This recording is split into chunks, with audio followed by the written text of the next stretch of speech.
I recently restored this picture from an old snap to this. And if anybody wants to know how I did it, I'm just going to show you how I can go from start to finish. If you want to follow along, fair enough, but this is not a tutorial. This is just for information.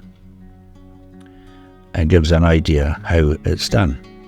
And the first thing you need to do is crop this photo, and really just from the bottom.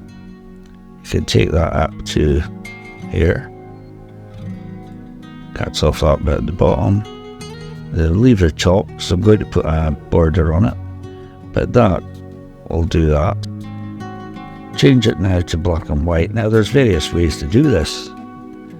The simplest way is to use another layer, a black and white layer, and there you go. You could leave it with that blue tint. I think you want to change that. I think I would prefer it if that was changed. There's all sorts of things I could do with this. I could use the generative expand, expand it out both directions, both sides, make it a bigger area. Do I really want to do that? Well, no. So I'll leave it at that. These creases, I do these manually usually, but there is a tool in Photoshop that allows you to do that. It'll do it for you, a filter, and I'll show you just what that would entail. Make a composite and just check that the image is RGB color and 8 bits, and then go to neural filters, and here you see the different filters, and the one we want is photo restoration. And we switch that on, and there you can see an improvement straight away. These scratches and creases and cracks are still there, so what you need to do is move this slider up to say 60, around 60. The further up you go, the more it will do it, but you can see now down here it was processing, and that did a pretty decent job. I don't want to do any more than that. I'll just take it, save it to a new layer, and there we have it, before and after. The rest I can clean up now, fairly straightforward. Remember, this is what I did previously.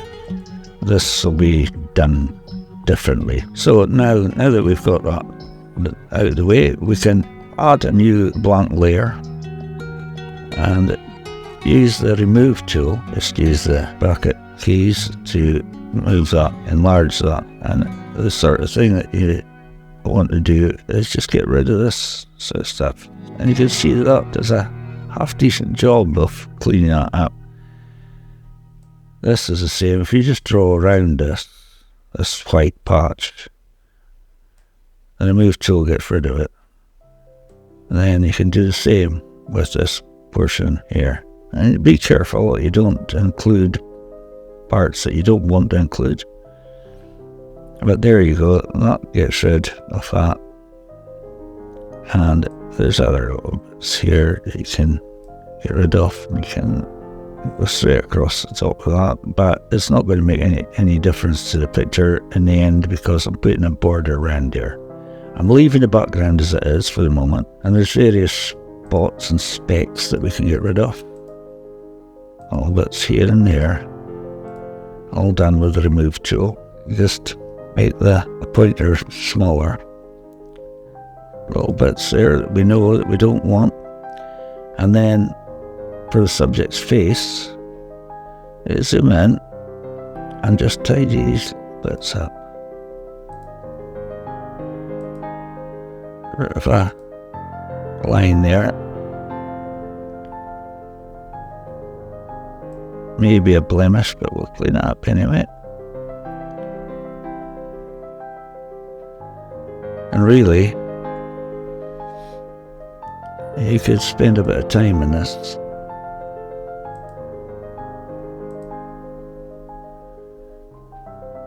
I think it's done pretty good.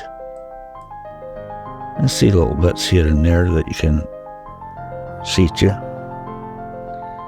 And we get them back to normal size, and there you have the difference between the one I did earlier and this one.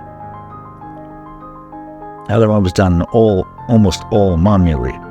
Now, in order to get the border around it, we use a different tool. What I want to show you is how to improve this with Topaz Photo AI. And what we need to do is make another composite here. Control Shift Alt and E gives you a new layer and a new picture. And now Topaz Photo AI is going to load. And this will improve the picture overall. You can see here what it's done is recovered the face a little. This is before, this is after. Before, after. Now you can adjust this if it seems to have done too much, because sometimes it's overdone and the person's face doesn't resemble them at all. So if you click on Recover Faces on here, you can usually choose how much, and that's at 80%. So if we lower that to about 30, it'll do the minimum. And now you can see there's not a lot of difference. I haven't abused this face, and we can now save that to Adobe Shot. It's also upscaled it because of very low resolution. And I would just save that, and you'll see it's bigger now because of the upscaling. So there we have it. Really, there's not an awful lot more needed to do here. We can adjust the contrast and brightness by using another brightness and contrast layer and adjustment layer. And if we just lower the brightness a little, add a little contrast, that should do it. And now with Control and E we can add that. And now we have a picture that we can add border to. And one of the quickest ways to make a border is to go to Camera Raw Filter,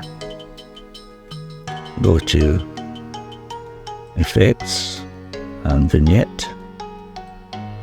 Just slowly reduce the midpoint, reduce the roundness, reduce the fairer, and there we have a straightforward border. Click OK, and there we have it. So this is before, there's after. Quite reasonable. I could do a lot more to it, but it's a pretty reasonable job. Before, after. Seems simple, but it takes a lot of practice to use these tools. But anybody really can do it. So there you have it. Let me know what you think.